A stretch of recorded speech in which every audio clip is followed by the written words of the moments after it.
Now,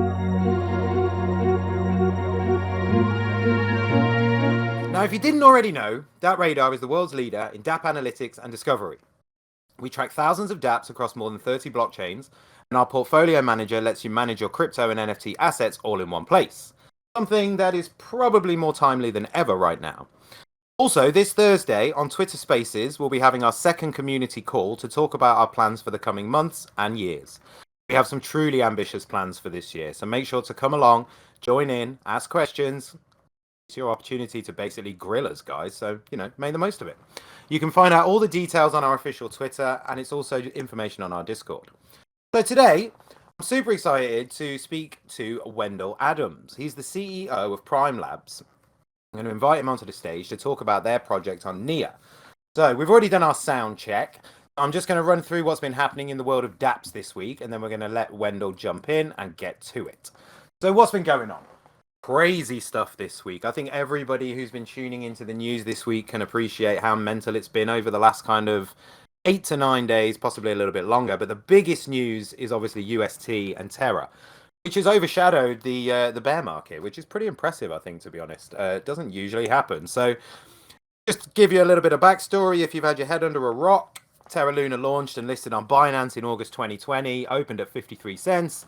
Reached an all-time high in April of 2022 of around $120, and then last week lost over 99% of its value in a crash.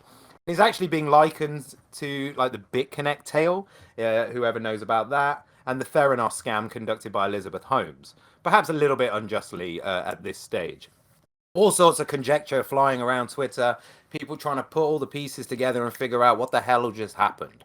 One thing is clear, a lot of people have been hurt by this event. And also the proposal from CEO of Terra today hasn't gone down very well, where he is basically proposing to fork Terra. It just keeps getting more and more interesting. My popcorn's running out, but I can see this going on for weeks to come. On the other side of things, in the land of NFTs, something interesting also happened today. For the first time, an NFT collection that originally launched on Solana by the name of OK Bears has been copied, reversed, and then launched on Ethereum. And when I say reversed, I literally mean take an image and flip it over the other way. So if the guy's looking left, he's now looking right. So truly revolutionary stuff here, obviously. But the interesting part is that it's a collection from Solana that's been copied over onto Ethereum. This doesn't usually happen. It usually happens the other way around. It's quite interesting. Again, lots of speculation, wild information floating around. OK Bears hasn't actually said anything yet. But trading of the not OK Bears is actually outpacing OK Bears. So we'll see what happens here. Again, more popcorn required. And then lastly, just to let you know that we've prepared and released a bear market survival guide for our community. We've covered the best way to handle your tokens and NFTs, the best DeFi practices, and how to stay ahead of those all-important emotions. The complete guide is available now on the blog, and we've also got a pro guide for pro users that covers things in much more detail. So go check it out, and loads more other stuff all on the blog. Right, now to the main event. As everybody knows, every week I sit down with the most important, promising, interesting dapps, blockchains, NFT collections out there. And most importantly, we want to put a human face on these projects and give you, the audience, a chance to fire your questions. So, it's not a human face, it's a face of my dog, for the record. Got a dodgy face, Wendell. Okay, well, we can put the face of a fluffy dog and the voice of a human onto this project. I've reworded it, Wendell. So there you go. Just if you want to ask a question, throw your hand up. We'll invite you to the stage. Alternatively, if you're feeling a bit shy, send your question over to the general chat. Cornelia will send that over to me, and I'll make sure to ask it to Wendell. Can we actually kick this off by talking about UST? Oosh. I know we're supposed to talk about like Primelab and stuff, but actually I think this is relevant for our ecosystem. Yeah, first things first though, Wendell. Hold tight. We need to get everybody on the same page regarding Primelab, what it is, what it does, and why you're here. So, just before we go, let's jump into the elevator pitch, Wendell. Basically, you're stuck with me in an elevator. I'm sorry. You got a minute, and I want you to impress me and tell me all about Primelab and why I should be listening and why I should be interested.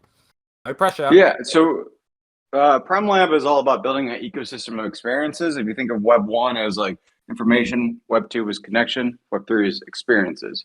People want to experience stuff. So we build things that are totally in the Web3 world, including you were just talking about NFTs being copied and flipped, where like we encrypt everything to a user's wallet, so you can't even copy NFTs without the appropriate function access key to even see it.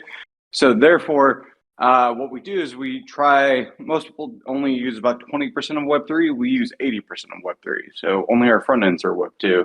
Like literally, what you're seeing. Everything else is on the blockchain. We write everything to the blockchain, which gets very expensive.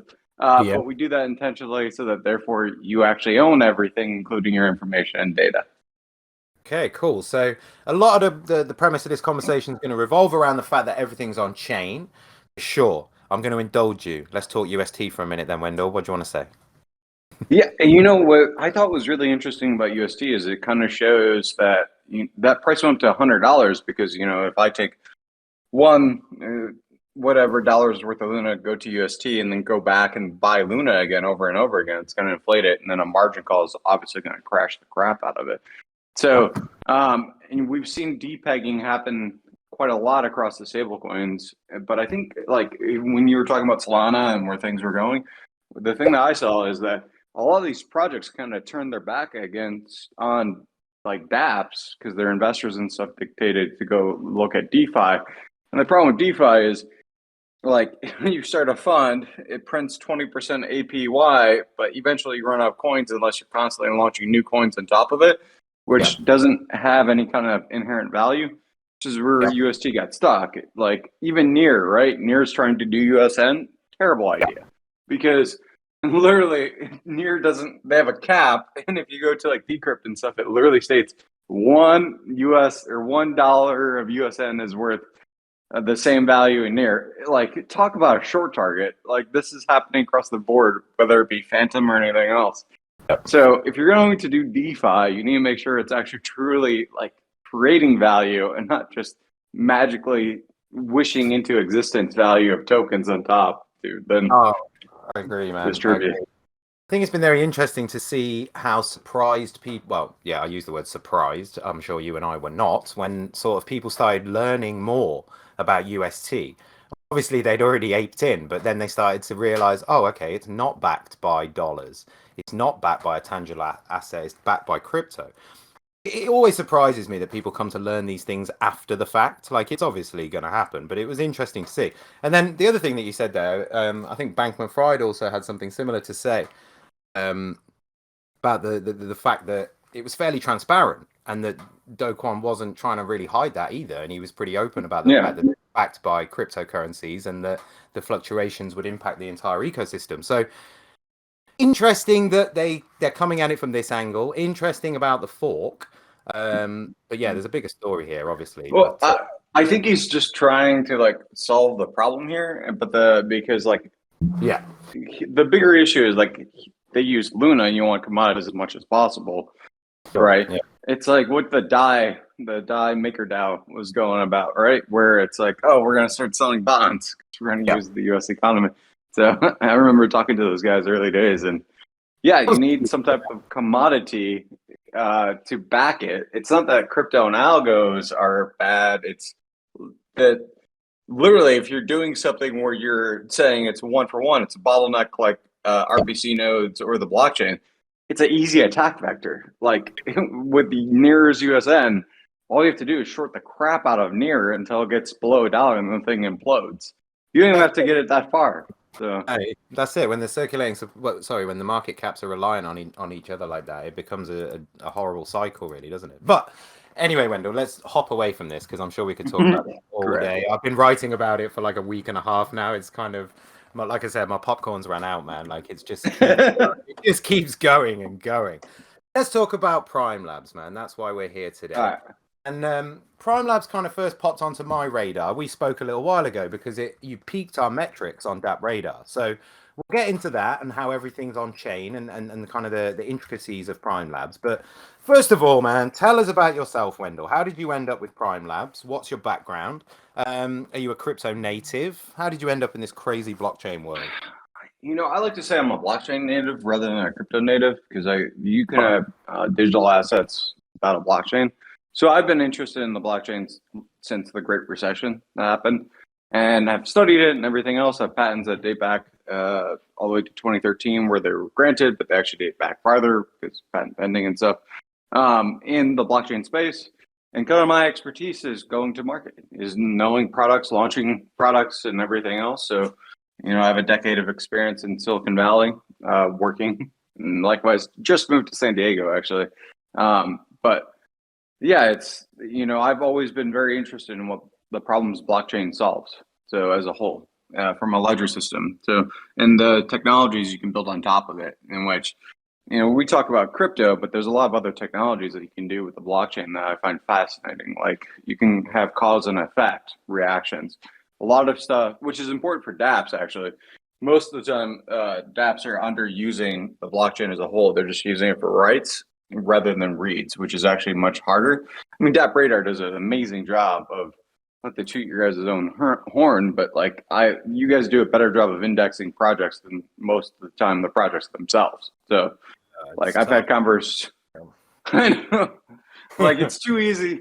Like a lot of projects and apps and stuff, there's too many hacks where they'll like just randomly change the JSON or something else.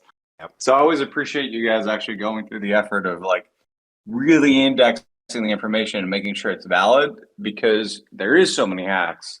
I was talking about this like 2-3 weeks ago about you guys of like, if you want to know real information, go to DappRadar. Like literally, I've never seen an indexer across so many chains that is actually accurate.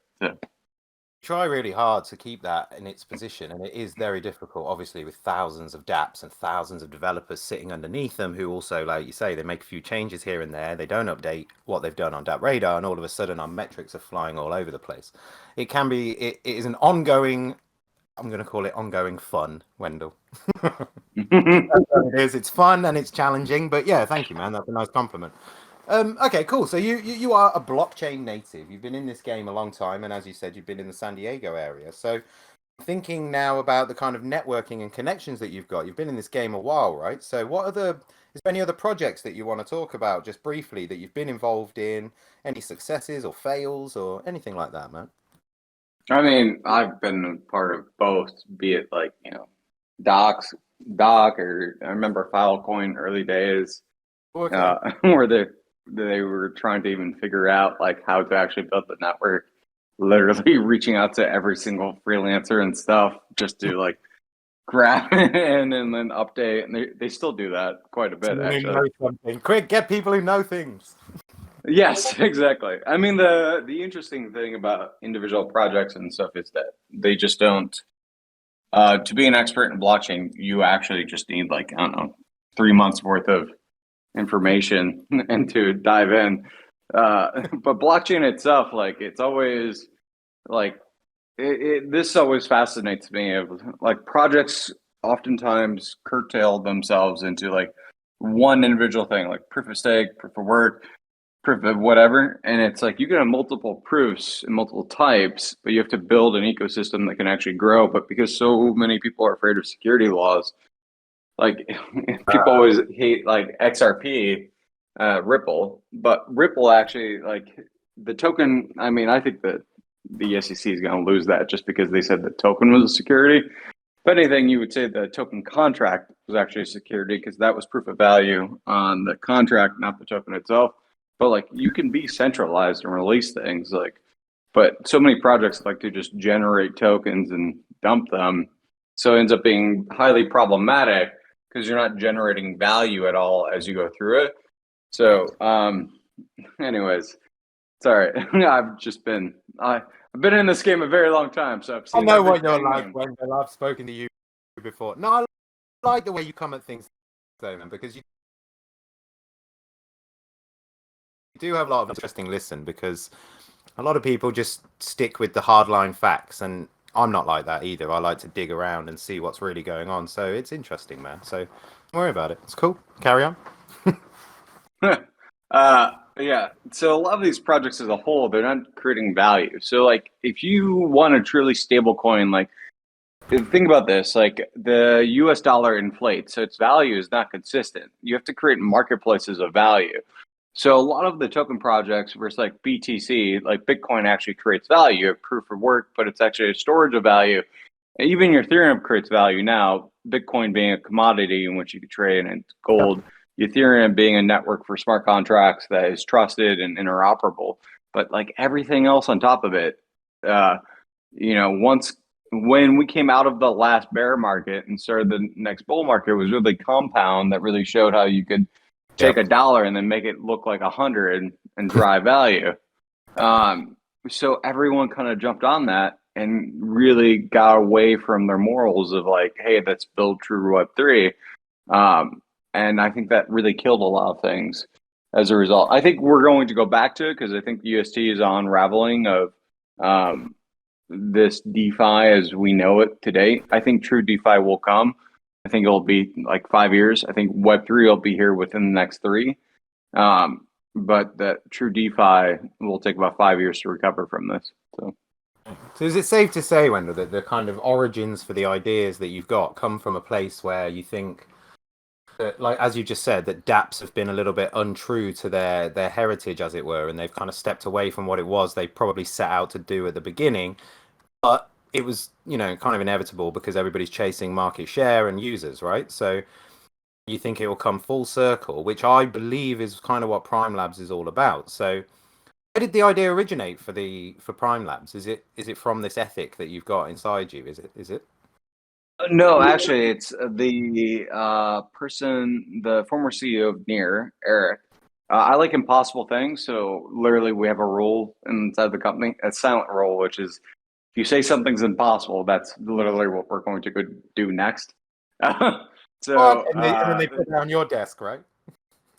Yeah, so I like to solve impossible problems. So anyways, my friend Eric, who was the CEO of Near, said he had been trying to get me to work with Near for a while, but literally said, hey, I have an impossible problem for you, solve Web3. I was like, done. And the first thing that I noticed about Web3 was in order for products to be successful in Web2 or Web1 or anything else, you have to know information on your customers, not necessarily who your customer is, just like how they're using your product. And with Web3, you have this weird Web2 shoved into Web3 and vice versa. So it's impossible to actually know about your product unless you do something like OpenSea, and then you have to use Google Analytics and everything else. That destroys the value of Web3. So I wanted to create a system where the whole entire value is actually written to the chain and then therefore read from the chain so that any single dapp could come along, take the user information when the user wanted to, and then the user could switch. Like, I don't want to use this NFT app, I want to use this NFT app. Well, now your NFTs all work over there, but you're the only one that can see it. The app can't see it or anything else. Okay. So that's kind of largely how it originated, and it had been going into the back of my mind literally for years about how you would actually build this out. And a lot of it had to do with, like, you couldn't do it until chains were fast enough, until you have the CPU and RAM capability to actually like read and write from it theoretically. So going from there, literally we ran a test of about 300 different apps of like what people actually wanted to use and what they wanted to do. And it's kind of interesting. We saw a lot of business use cases and we saw a lot of customer use cases, and we started to build those out. Because if you think of a blockchain as a ledger system, a blockchain actually is very good at replacing SaaS products because it's cheaper. Like, if you look at like a small business, I think that Web3 really can equalize a lot of small businesses, because if I want a gift card, subscription, or coupon as a small business, that might cost me $1 plus. And then maybe I put it into my local newspaper or something else. Hypothetically, you have the printing cost, everything else that costs the market. Whereas if I make that an NFT, I could just text it to you. You own it now, and now it's managed on the blockchain. And as long as that's encrypted so that no one can just right click and copy it, which is why you need the encryption things that blockchain actually provides, I can see when it's redeemed. There's a hole that can replace SaaS. Like, that's the first big use case of dApps I see it actually going through, is replacing SaaS, because now you have something where it's costing you hundreds and hundreds of dollars a month, costing you 10 cents. And I think that with what we just went through with COVID, where everyone had to adopt SaaS products and web products, and now we're in this short recession that's going to play bear market across the board, I think people will cut SaaS, but they still need it. They'll look for alternatives. Just like during the Great Recession, like that's what really kicked off Web 2, is people cut marketing budgets like crazy in the Great Recession, and they had to look for more efficient things. So rather than spending money on the Super Bowl, they went to Google for their ad spends, which caused Google and all the other ad companies to explode because it was more efficient. Now, like the recessions are great for technology adoption across the whole. Because people look for more efficiencies, and that's where I think blockchain is going to come in now. So I think the bigger problem is like, I think that we're gonna see a lot of DeFi projects die, but we'll see a lot of dApps, especially in the SaaS side, explode soon because there's a demand for it. Economically, it's more efficient to have and use a ledger system than it is to use like something like Salesforce or a million other products. So definitely.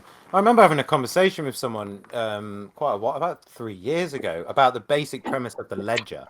Kind of similar to what you're saying, in that the ledger, just the basics of a ledger, can be applied to so many different businesses to advance them in so many ways. Like he's a golf teacher, right? So he was talking about that they have a schedule, so who they're teaching at which time of the day. It's not a centralized ledger. Everybody's got their own ledger, as it were. If one person edits it or changes it, it messes up everybody else's ledger if they don't replace it correctly. And also, if somebody loses it, there's no master ledger, as it were, so they don't know what appointments they've got. He was just like, couldn't we just apply blockchain to this? Because then there'd be a permanent sort of ledger there that everyone can, the source of truth.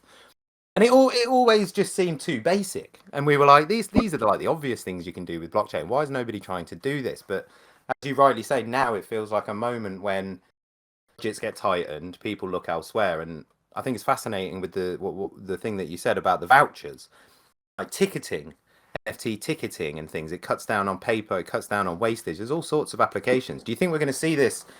When you said it, do you think we're really going to see it explode right now in this scenario that we've just entered, a bear market? Yeah, I mean, that's literally what we're working on, is those obvious use cases to get out. Our bigger problem isn't demand, it's actually the L1s. So there's no L1 that can handle the demand that we put through on dApps. So like if you look at, like let's just go back to that experiment that we had. So we had something like, in one day, like we had to slow this down, but it was like 800,000 users signed up in roughly like a day, right? Sorry. And then we had 4 million pending that we couldn't push through to the chain without taking it down. And then those 4 million invited roughly 60 million additional people. So I could have added 65 million people over the course of a weekend, but the chain itself couldn't handle it. So, and there's no chain out, like you could take every chain, roll it up, and there's not one that could, yeah. So people have to go to Web 2 solutions to do it. And this is kind of the thing that I've been trying to figure out and work on. Like we had to create our own internal queuing system. And like when transactions were processing, when people were creating an NFT to go through, it would take us 3 days. Like we wanted to make sure people could create an NFT in under a minute. So that's what we set out to do on that one particular app. But once that happened, it would take us 3 days to actually process the full transaction because of how long the demand was. So, and you can't just use Solana or anything else. Like Solana, when their network kept going down, really went to a lot of DeFi issues, I think, to kind of cover up the warts. But there is no chain out there, period, that can actually handle dApps with true Web3. So this has been, I don't have an answer to this either. So if anyone asks the question, like, what would you do? Don't know yet. So that's obviously the next question, Wendell. Like, so how? Well, actually, my question would be not how you're going to fix that, but why would you go down this road then? If it's an impossible, I know you like impossible tasks, but you must see some light at the end of this tunnel. Why have you gone down this road?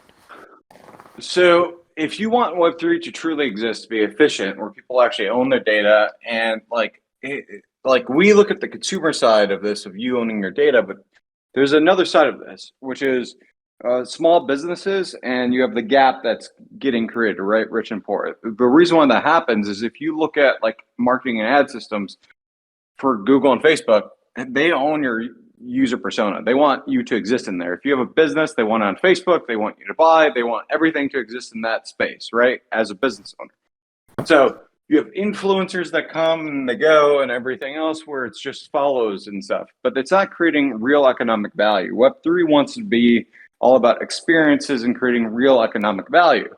So if you can do this, if you can make it where small businesses can actually, when a user says, yes, share my information with this exact business so I get a better experience, you can enable a new economy, a new marketplace across the board. And so even though it's impossible and it can't be done right now, it doesn't mean I'm not going to try. So The benefits, like, right? So the benefits and the payoff from it is exactly what everybody's searching for. So I can see why. The why part, but yeah. From the Great Recession, I grew up in Michigan outside of Detroit, which everyone knows Detroit, and then I moved to Silicon Valley. So and now San Diego. But the thing that I saw was what killed small businesses wasn't the lack of customers, it was the lack of information. So people I had the number one buy local app on the app stores, and people said they wanted to buy local, but they didn't. They were actually wanted the convenience of the accurate product. So you'd see this thing like American made or made in Michigan, buy all these things. But the problem with that mentality is those cars are not as good as other cars. The reason why they're not as good is because the information was locked and they didn't adjust as fast. So what the Web 2 did is they locked out small businesses from improving. Like Google used to pass along its search results, and now it no longer does that. So as a result, you used to know how people found your site. So if you're a divorce lawyer, you could say, oh, most truck drivers, police officers, fire people all get divorced. I should cater to these things because this is how they're finding me. And now you don't know any of that. You have to go to it and you have to pay them a premium and all of that. So you can't build a better bicycle. You can't build a better mousetrap or anything else. So I think that if we want to solve this problem, we have to figure out to make small businesses successful again. And the thing that ledgers and crypto actually allows is micropayments. It allows payments for actually economic value. We're just not utilizing in that way. It's kind of weird. Like most systems, you build infrastructure and then you get users and then you get finance. We kind of went finance, infrastructure, and now we're searching for users in the crypto market. So going about things slightly differently as always, but okay, all right. I get the point as to why you would go down this road, and that eventually it could become something that becomes possible as well. But at this moment in time, what you're telling me is it's not actually feasible to achieve the goal that you want to achieve, right? I wouldn't say it's not feasible. I think it is possible and feasible. I just think that people's motivations are not in alignment for Web3, and because of that, you can't have. I think that's why I say I think it'll be here really soon. Is once DeFi kind of dies in its current place, because DeFi is a great concept, but it should exist based around a marketplace of economics. The U.S. dollar is powered by the U.S. GDP. You shouldn't have a stable coin just randomly pegged to some random asset that doesn't create any economic value. You need create it to a marketplace that has inflation and deflation and everything else. And that way it's semi-stable because you're creating economic value. So I think now that DeFi is dying from the pyramid schemes and Ponzi's where people are just printing coins and then doing pump and dumps and everything else to try and earn money, I think we'll get to where these projects have enough money and they'll kind of pivot back to oh yeah, this is why people gave us all this money, is to actually solve Web3. Let's go do that. So yeah, it's like they got distracted for a while, right? But then also there, you spoke about, what something this can facilitate is kind of small business revitalization, person to person trading. Now, if we talk about things like that, we're going to have to talk about stable coins again, right? Because if we talk about micropayments, POS systems, you've got a company in Europe, they're going to want to settle. If they're going to settle in crypto, they're going to want to settle in a euro-backed stablecoin, right? So they avoid FX fluctuations, so things become easier for them. So the stablecoin conversation comes back around. What do you think about that? How would you circumnavigate that, or you wouldn't? You would just create a better stablecoin system backed with real assets? I think you don't back a stablecoin by real assets, and you don't back it with a dollar or any fiat. You back it with marketplaces and economies. So you create an economy like a dapp system, and now you can create a stablecoin based around that, because it's not so easy to actually kill a stablecoin because it has to be used. The US dollar, the euro, all of those, if you're backing to that, you're missing the point. The point is the euro is backed by the European Union. The US dollar is backed by the US economy.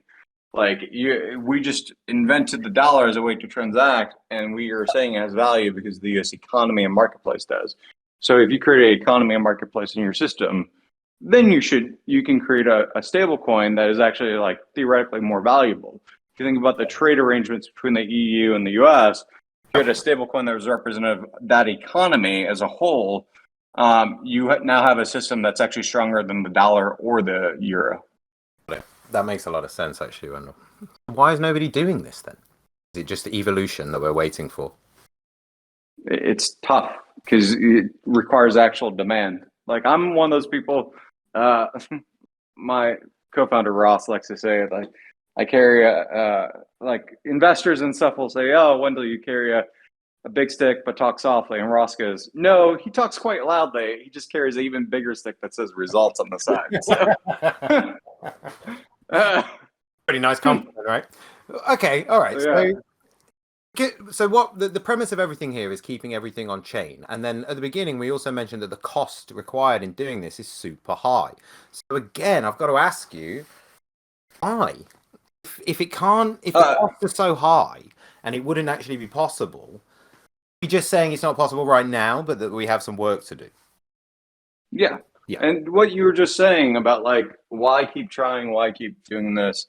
It's the thing of like, you have to results. Like most people are afraid, working in Silicon Valley and everything else, like the trick is most people are afraid to actually drive usage because it's where the rubber meets the road. If your product sucks, no one's going to come. So I'd like to try and game it as much as possible, make it seem as though you guys are DappRadar, so you know this. I like to game it as much as possible to make it seem like they have actual activity. Like if you look at even Near's ecosystem and you look at the actual activity on it, very little. Like they have 1,000 active accounts on daily. We account for 99.7% of all Near's active users and over 80% of all accounts created on the system. So things like take Sweatcoin, which they just are working on right now. They're just creating random accounts and giving them half a Near, right? That's not creating economic value. That's people who will just dump that coin the moment they can, but they're planning on making Sweatcoin, which is a DeFi thing, and make it seem as though it's tied to usage, and it's going back to that fitness thing. So you have a lot of like Me Too copying that happens, not just in Near, but in the whole entire ecosystem, where they're just ripping off other people and trying to do something. But people are afraid to actually say, I'm going to build a product with millions of users, because they've never done it before. Like I've done it before and I know what it takes. What it takes is iteration, and what it takes is convenience. Number one, like people don't want to jump through 15 hoops, make it convenient. So everyone's afraid of crypto Twitter. I'm not. So like normally, like I'm not afraid to get hated on. So you have to go out of your way, like to, I think it's a Sam Walton quote where he goes like, when everyone's running one way, run the opposite. That's normally how I operate, is like, I like to run in the opposite way and methodology. So like with this, if you look at all these projects, they don't have users. They have crypto users of like 1,000, 20,000 stuff. So it's like, think of it like a margin loan where you're highly capitalized at like 100x with futures. That's basically most crypto projects just on users, but they're pretending like it actually exists. It doesn't. If it actually existed, you had an actual marketplace going on, then you wouldn't be afraid to actually go out and say like, oh, this is what we're doing, and then writing to the chain. So once you have actual users, you can drop the price of the chain.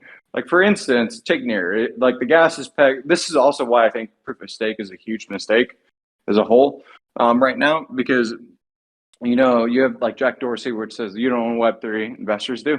He's kind of right now. Yeah. Because what happens is like if you look at how these projects make money and everything else, when they have validators, they sell their validators to investors who will do a proof of stake and then earn back. So like most of those validators are actually ran by the main project. So it's actually super centralized. You just don't realize that it is, be it Solana or any other one. So as a whole, therefore, they don't want their investors to get slashed. And the problem with proof of stake is that it can only go as fast as your slowest active validator.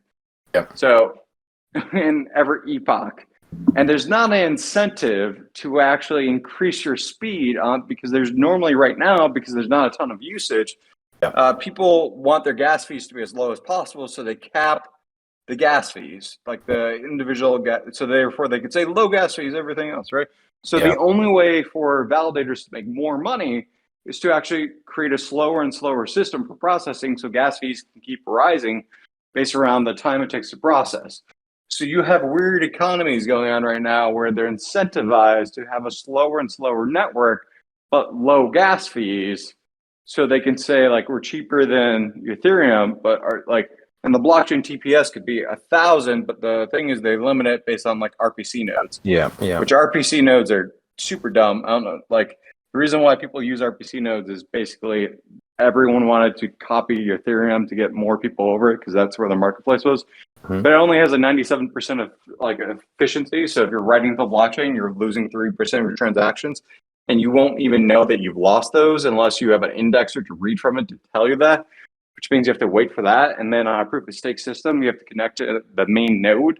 And until you connect to that main node, which can go up or down, and depending upon the node that you're connected to, if it's slower and they're slipping blocks and stuff, you don't even know the transactions are occurring. So fascinating, really. Like it seems contrary to what dapps are actually trying to achieve, but sitting here I can fully understand how they become distracted and why they're doing what they do. It's it's pretty fascinating. And then also to talk to yourself where you're just going in a different direction is even more fascinating. So I mean, theoretically, the reason why you guys landed on our radar originally, our DappRadar, was because you basically broke our rankings, Wendell. Like you basically flew out of nowhere to the top of the DappRadar rankings overnight by generating a ridiculous amount of transactions. Now, and we had a chat, and I was trying to figure out what had happened, but theoretically, if you continue to do this and the DApp launches and it becomes successful, and every week it's doing these numbers, it's going to break our rankings. What do you think about that? How should we approach our tracking if all DApps are going to turn to a solution like yours? I mean, like, I can break your rankings tomorrow if we can launch again. So I have 60 million users that want to go onto the system. So it's going to pale in comparison, like when we're running. Like, it's not our biggest problem is L1s. Like, we have to figure out how to launch and write to L1 chains so that we can actually write all this information for the applications. We have products just waiting, and like, you know, we've open sourced things like OpenAI and RPC nodes and indexers on the Near ecosystem. Literally, we've open sourced more stuff than what Pagoda or Near has in a year. So that kind of tells you a lot. We're open sourcing this stuff that a lot of chains charge for because we want the chain to actually get better.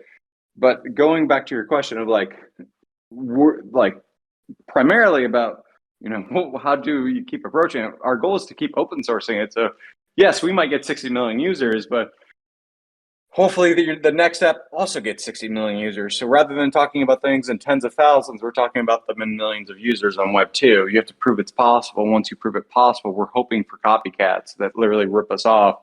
And like, that's why we're open sourcing it. So that therefore, like, DappRadar, for instance, can go through and go, oh, this is how this works. This is how the code works. You guys can see how our code works.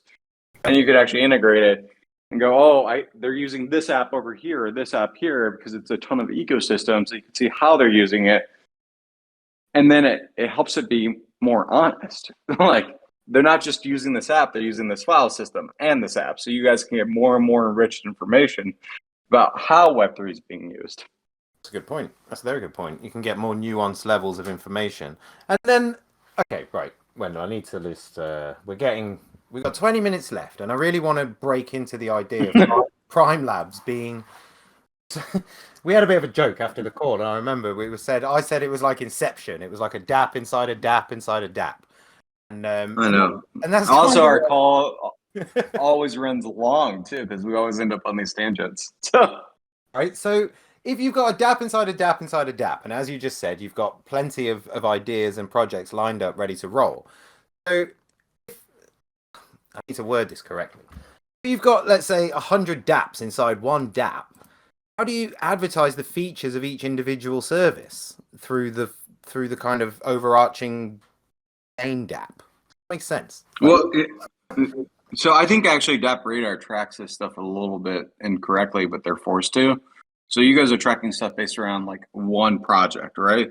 But the true thing about Web3 is that the back end should be the ledger. The front end should just be a random design. And then a user should own its data. So you need to track three separate things, actually. You need to track how does a user use their data? What apps are they integrating or what front ends are they integrating? And then the back end is, again, the ledger. So what back ends are they choosing to use or what L1s are they choosing to use to hold the routing system or the data that they're encrypting? And then what front ends? So right now that would be seen as like three separate dapps or a dapp inside of a dapp and a dapp. But really it's three separate experiences. And DappRadar eventually, you guys will get there where you track all three. I mean, you're already there. You're tracking individual chains or trying to, and you're tracking front ends, but the disconnect is the user information. Like the users eventually, as users can drive and take their information from one front end to the next, the key is not what dapp has the most users, it's what front end has the most users, because like we're trying to open source our NFT maker, so therefore anyone could take our code and build a better front end and then write to the same chain or another chain, doesn't really matter, but the person owns their own NFT. It's encrypted to their own wallet, so they're the only ones that can ever see it. The dapps can't even see it, the front ends can't even see it, the back ends can't see it. So right now we do that. So when that happens, that means that you're really trying to figure out what experiences people are choosing to be engaged with. So, and I think that that's eventually where DappRadar will have to go to, is like tracking experience engagement rather than just attracting transactions for a dapp. That's super interesting, Wendell. It's like tracking the person rather than the dapp, like just to put it really short and brief. Like it feels like that, right? It's like the interactions of the wallet or the interactions of the person supersede the individual dapp activity. Once you know what a person like, and it's the same that example for people who might not be getting this, like it's the same as in a game. You might be playing a game on let's say, just for argument's sake, on Ethereum. They might have a staking facility, but that staking might be carried out by SushiSwap, for example. And these are two separate dapps, but the activity is fundamentally by one person within one experience. It's kind of like that, isn't it? You guys have just pulled it all together. Correct. Yeah. Well, it's not that hard, actually, after all, is it? After all. I mean, what you're talking about is like crypto makes everything really complex. Yeah. And again, a lot of it's like if you go back to the 90s, people used to, when they wrote websites, they would charge by line of code, right? So you had very inefficient websites. Yeah. Versus like things don't need to be nearly as complex, but that's how you go to investors to raise money, is pretend like it's super complex and like you invented something or you have all this IP. Like, I don't think IP is actually worth anything, in my viewpoint. Like, IP doesn't matter. The user data doesn't matter. What matters is building a better system for user engagement and experiences. Yep. So I'm a true capitalist. So what that means is like, whatever you do the best, do that. So if you can make the best front end, make the best front end, and users will come to it and you'll make money from it. Yep. But so many people are afraid of that, so they do this like weird thought of business school of like, let's put up a wall here and make it hard. And you see the crypto communities do this too. Like they weren't supposed to, because that's a Web2 methodology. Let's put up a wall, but like you want people to freely flow as much as possible, because otherwise, what happens? It's a shrinking pie. You have to constantly find a new project to launch, a new token or something else to drive the same amount of users, and you're just margining the same people over and over again, so it can quickly collapse. You need actual new blood. You're not going to get new blood into the ecosystem unless you can solve the walls that you put up. So many people are short-sighted on this. Like, you want to build economies and marketplaces. To do that, like kind of how Google used to be, of like open source stuff, drive stuff. Like Android was open source and you saw it take off. But until you start truly open sourcing stuff, you can't move forward with it. And a lot of projects, even near, like look at Neuralink/Pagoda. They don't open source any, like, it's nearly impossible to get them to launch an RPC node. They rarely open source stuff that actually drives dapp usage. They're more about like, how do we monetize services on top of this chain? And they're not the only one. Like, most chains do this as well. They're just copying everything else. So when you have that, inherently you have an ecosystem that will, all it can do is copy someone else. Like, Tron is really good at copying other systems. They're kind of like the Samsung, like, let's copy what someone else did, right? But you have the same amount of users over and over again. Where the value is coming from the outside, or the new blood, is just Bitcoin. People are buying to Bitcoin. It raises the prices, and since so many tokens are pegged to Bitcoin at the end of the day, one way or another, they end up rising, and people are like, oh, I made a ton of money, but at the same time, it's artificial. Just like we saw Luna, it can collapse. So crazy, right? Like, it's super interesting chat though. Earlier on, you said that demand was already there for kind of onboarding business and onboarding individuals to use the system. Now, instantly, I started thinking about the onboarding. You're talking millions of people, but onboarding people into blockchain has traditionally been a pain in the ass. How are you circumnavigating that? What's your onboarding procedure like? How are people? What are you learning from trying to onboard the masses? So the biggest thing is, like, people don't want large like phrases or anything else. Like, we did stuff with the OTP codes. Like, the primary thing is people want to just use their email or phone number. I'm trying to push them to use an authenticator app, at least, where basically you scan the code and then you just enter in the digits and then you can go through it.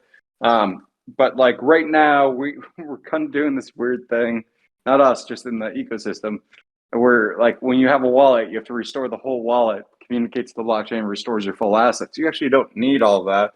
You can have validators actually maintain it across the board, because the validators are writing to the chain, doesn't really matter. You just need the information to log in. So as a whole, what we see is that people just want to access the features of Web3. They don't care. Like, a lot of people are like talking about anonymity and everything else. They don't care about any of that. No, I didn't think so. Like, when we made the NFT app, top two things people said is, how do I delete the NFT? Because people would take selfies and basically send it to a friend. They wanted to know how to delete an NFT, and then they asked, why can I upload the same image twice? So you learn a lot from that alone, right?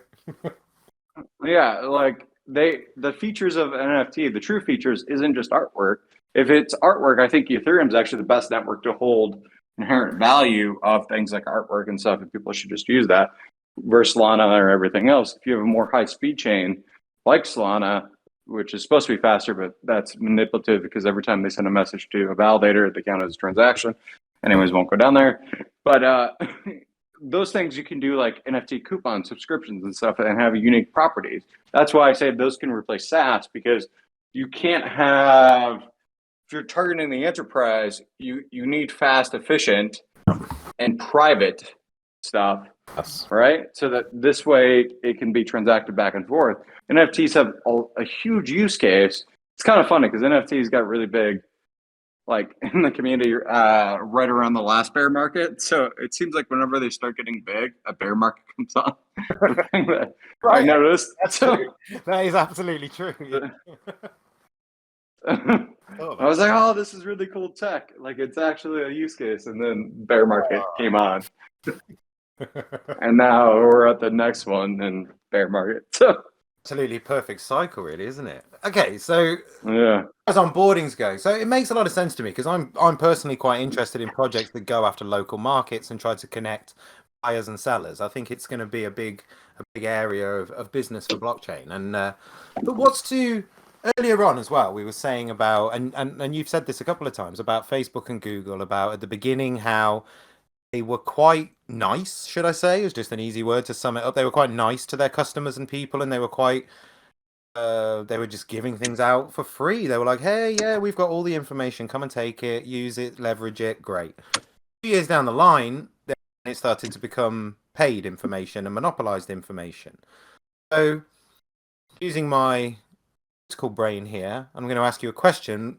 What's to stop Primelabs from doing the same thing later down the line, whereby the same sort of thing can unfold here, where you're monopolizing advertising, you're monopolizing user data. Like, it's not. I'm not trying to catch you out here, Wendell. I'm just thinking long term. No, that's actually a good question. Yeah, what's the plan again? That's what I was just talking about, is the fact that you actually don't need to have user data.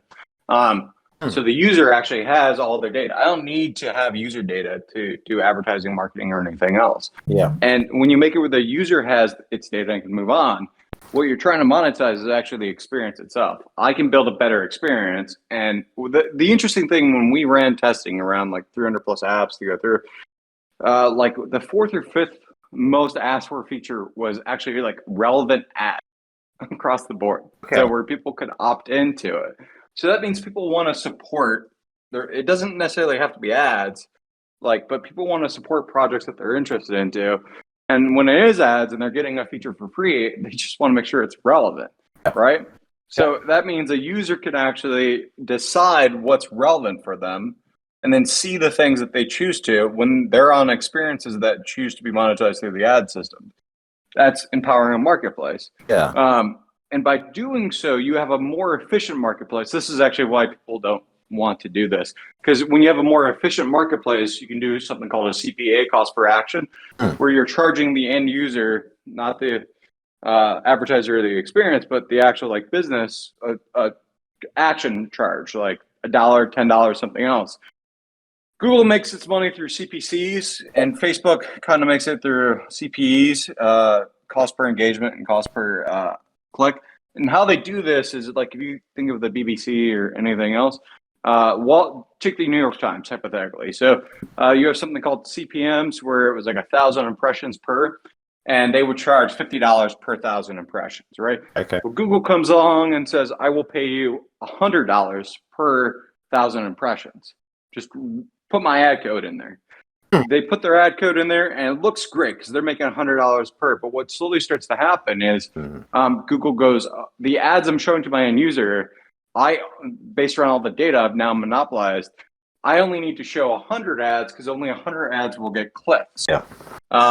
So gradually they kill it, but theoretically they start at 1,000, and they know the exact 1,000 people to get the exact 1,000 clicks, and they charge, say, $1 per click each one. They've now made $1,000 off of your $100. Right. And now, because they get more and more efficient, when they get down to 100 clicks off that 1,000, now they're charging $2, $3 per click.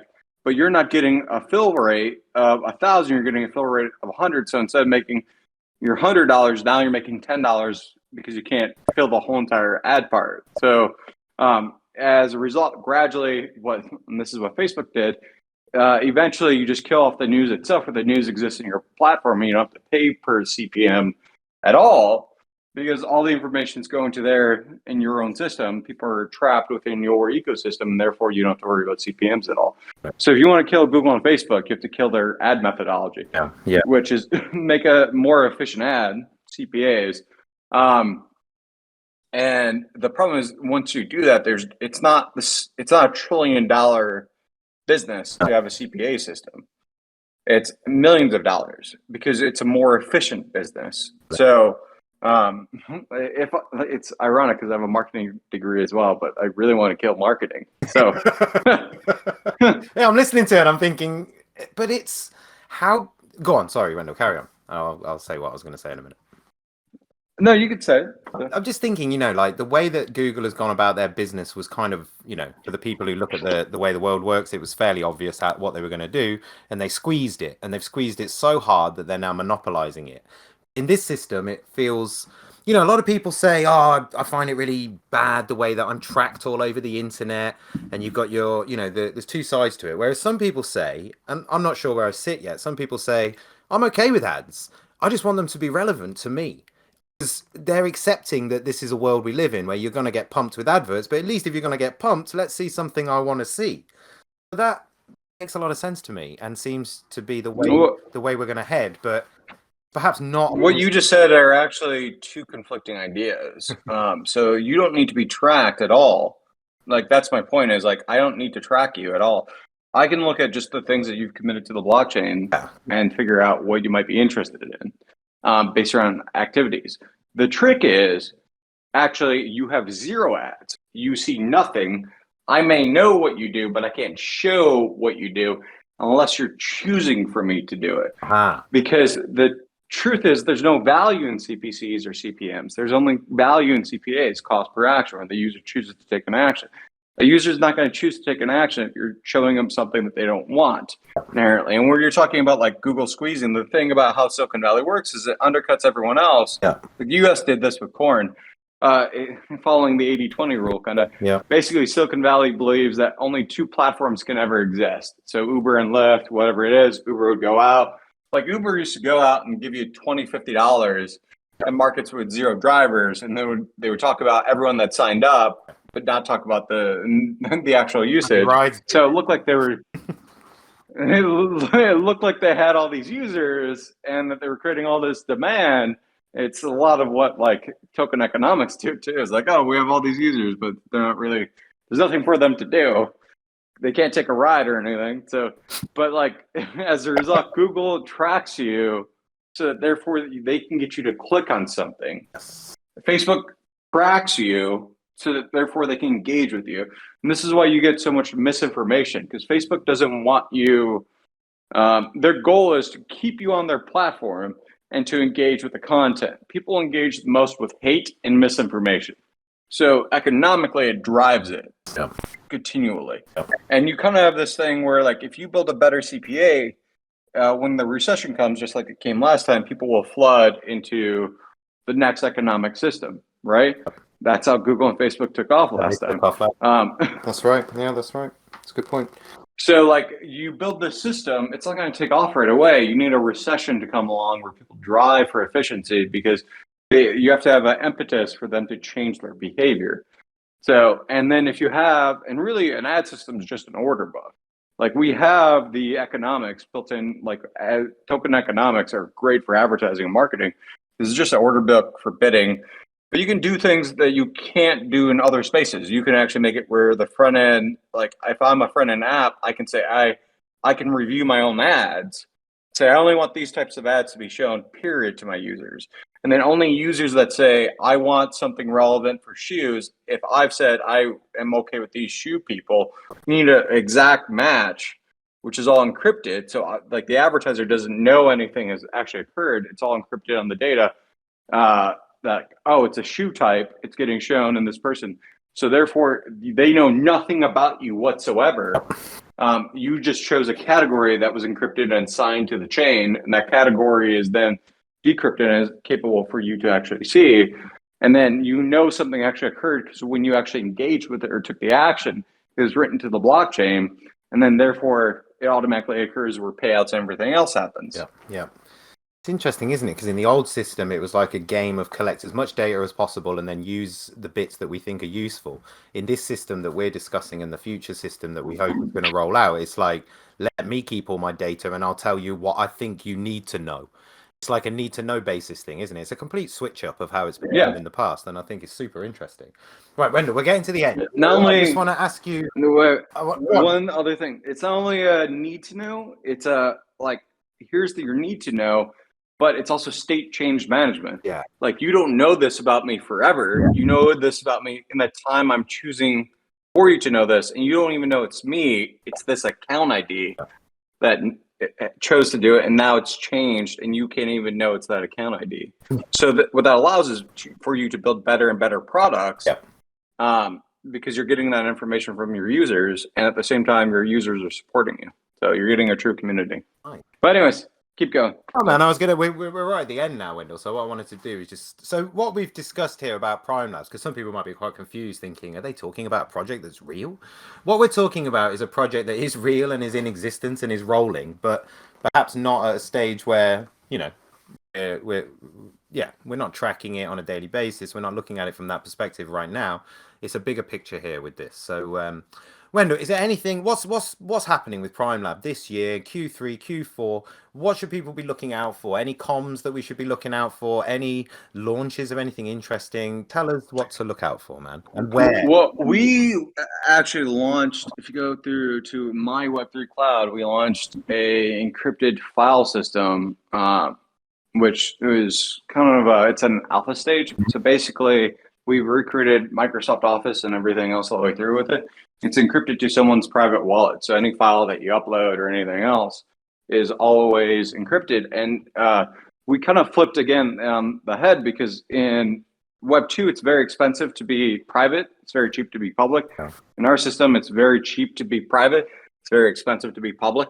So, because every time you share, it's a transaction on chain, and you have a maximum amount of bandwidth. So you could share with the DAO, and then everyone on the DAO could view it, but it makes it so that all your files are only accessible by you, actually. Yeah. So we're planning on every single app or otherwise, theoretically, would have everything we launch open source. Your individual user data will always be stored there. And we'll actually upgrade this so that if you have a hard drive, you could just use your own hard drive, and then we'll have a routing system that reads from it. So if you ever unplug your hard drive, the apps don't know what you're doing. So you have to plug it back in order to actually have the data and stuff. But yeah, we have, we're planning on launching about 200 plus applications this year. Right now, we're just, again, we're trying to problem solve the writing to chain, and then we can launch all of these things. So you've got a big arsenal of things ready to launch. One question I wanted to ask for the benefit of listeners is that people out there might be listening thinking this sounds like a great solution for my business, or a way that I would like to communicate with my audiences. Is there any way for people to leverage this now, or is it just kind of a big seed phase where, is there anybody they can speak to? Is there any, is there anything? Yeah. You can, we built all kinds of stuff where you can interact with your audience. Go to primelab.io. There's a contact form. Reach out to us. So cool. We're always looking for beta testers for stuff. So okay, nice. And then actually, I call it alpha testing, so it's not even true beta. So you just love to be controversial, Wendell, I think, don't you? If somebody says left, you're going to say right, yeah? Yeah, again, like to go in the opposite way. So. No, but listen, man.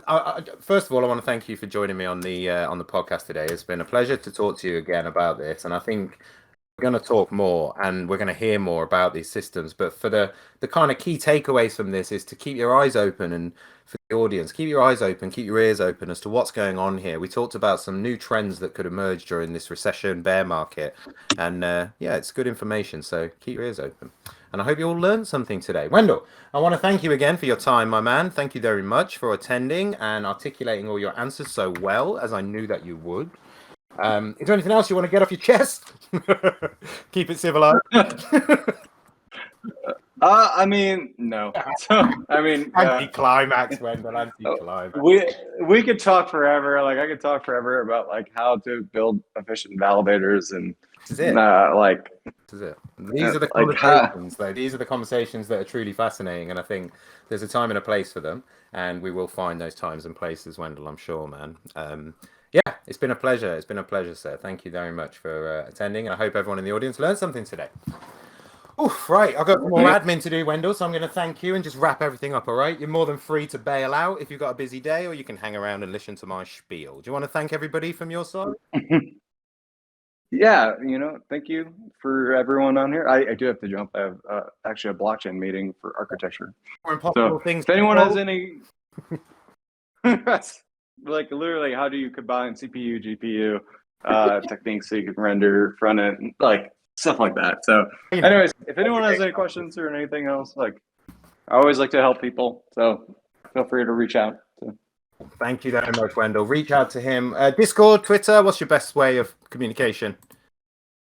Honestly, Twitter, the website. If you go to Twitter, it's Primelab 4. So if you go to Primelab 4, I don't know who took 1, 2, and 3, but so we decided on 4. I think we also have one that a Twitter account called Grow Web 3. So you could tweet us on those things. You could possibly DM me on this exact channel for DappRadar. But your best bet is honestly just going to primelab.io and doing the contact form, because we do actually reach out and talk to people.